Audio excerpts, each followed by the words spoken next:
Joida police ಠಾಣೆಯಲ್ಲಿ ಗುರುಪೂರ್ಣಿಮೆಯ ನಿಮಿತ್ತ ವನ ಮಹೋತ್ಸವ. ಜೋಯಿಡಾ ಪೊಲೀಸ್ ಠಾಣೆಯಲ್ಲಿ ಗುರುಪೂರ್ಣಿಮೆಯ ನಿಮಿತ್ತ ವನ ಮಹೋತ್ಸವ ಕಾರ್ಯಕ್ರಮವನ್ನು ಗುರುವಾರ ಸಂಜೆ 4 ಗಂಟೆ ಸುಮಾರಿಗೆ ಹಮ್ಮಿಕೊಳ್ಳಲಾಯಿತು. ಆರಂಭದಲ್ಲಿ ಪೊಲೀಸ್ ಠಾಣೆಯ ಆವರಣದಲ್ಲಿ ವಿವಿಧ ಜಾತಿಯ ಗಿಡಗಳನ್ನು ನೆಡಲಾಯಿತು. ಕುಣಗಣಿಯ ಶ್ರೀ ಜೈ ಸಂತೋಷಿ ಮಾತಾ ಕಾಳಿಕಾ ಮಾತಾ ಆಶ್ರಮದ ಪೂಜ್ಯ ಶ್ರೀ ರಘುವೀರ ಸ್ವಾಮೀಜಿಯವರು ಕಾರ್ಯಕ್ರಮಕ್ಕೆ ಚಾಲನೆಯನ್ನು ನೀಡಿ ಮಾತನಾಡುತ್ತಾ, ರಾಷ್ಟ್ರದ ಗಡಿಯನ್ನು ಕಾಯುವ ಮೂಲಕ ನಮ್ಮ ಸೈನಿಕರು ರಾಷ್ಟ್ರ ರಕ್ಷಣೆಯನ್ನು ಮಾಡಿದರೆ ದೇಶದೊಳಗಡೆ ನಮಗೆಲ್ಲ ರಕ್ಷಣೆ ಕೊಡುವ ಕಾರ್ಯವನ್ನು ಪೊಲೀಸರು ಅತ್ಯಂತ ಬದ್ಧತೆಯಿಂದ ಮಾಡಿಕೊಂಡು ಬರುತ್ತಿದ್ದಾರೆ. ಅದರಲ್ಲಿಯೂ ವಿಶೇಷವಾಗಿ ಕರ್ನಾಟಕ ಪೊಲೀಸ್ ಅಂದರೆ ನಂಬಿಕೆ ಮತ್ತು ಭರವಸೆಗೆ ಪಾತ್ರವಾಗಿದೆ. ಪೊಲೀಸ್ ಇಲಾಖೆಯ ಜೊತೆ ನಾಗರಿಕರಾದ ನಾವೆಲ್ಲರೂ ಕೈ ಜೋಡಿಸಿದಾಗ ಸ್ವಾಸ್ಥ್ಯ ಸಮಾಜ ನಿರ್ಮಾಣ ಸಾಧ್ಯ ಎಂದರು.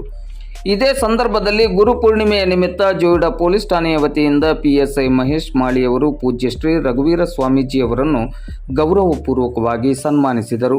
ಈ ಸಂದರ್ಭದಲ್ಲಿ ಮಾತನಾಡಿದ PSI ಮಹೇಶ್ ಮಾಳಿಯವರು, ಗುರುಗಳ ಮಾರ್ಗದರ್ಶನ ಆಶೀರ್ವಾದ ಇಲ್ಲದಿದ್ದರೆ ಜೀವನದಲ್ಲಿ ಉನ್ನತಿಯನ್ನು ಪಡೆಯಲು ಸಾಧ್ಯವಿಲ್ಲ. ನಮ್ಮ ದೇಶದಲ್ಲಿ ಗುರುವಿಗೆ ಬಹಳ ಪ್ರಾಮುಖ್ಯವಾದ ಸ್ಥಾನವನ್ನು ನೀಡಿರುವುದರ ಜೊತೆಗೆ ಪೂಜ್ಯ ಭಾವನೆಯಿಂದ ನೋಡಲಾಗುತ್ತದೆ ಎಂದರು. ಈ ಸಂದರ್ಭದಲ್ಲಿ ತನಿಖಾ ವಿಭಾಗದ PSI ಮಹಾದೇವಿ ನಾಯಕ್ವಾಡಿ, ಮುಖಂಡರಾದ ವಿನಯ್ ದೇಸಾಯಿ ಸೇರಿದಂತೆ ಸ್ಥಳೀಯ ಮುಖಂಡರು ಹಾಗೂ ಪೊಲೀಸ್ ಅಧಿಕಾರಿಗಳು ಮತ್ತು ಸಿಬ್ಬಂದಿಗಳು ಉಪಸ್ಥಿತರಿದ್ದರು.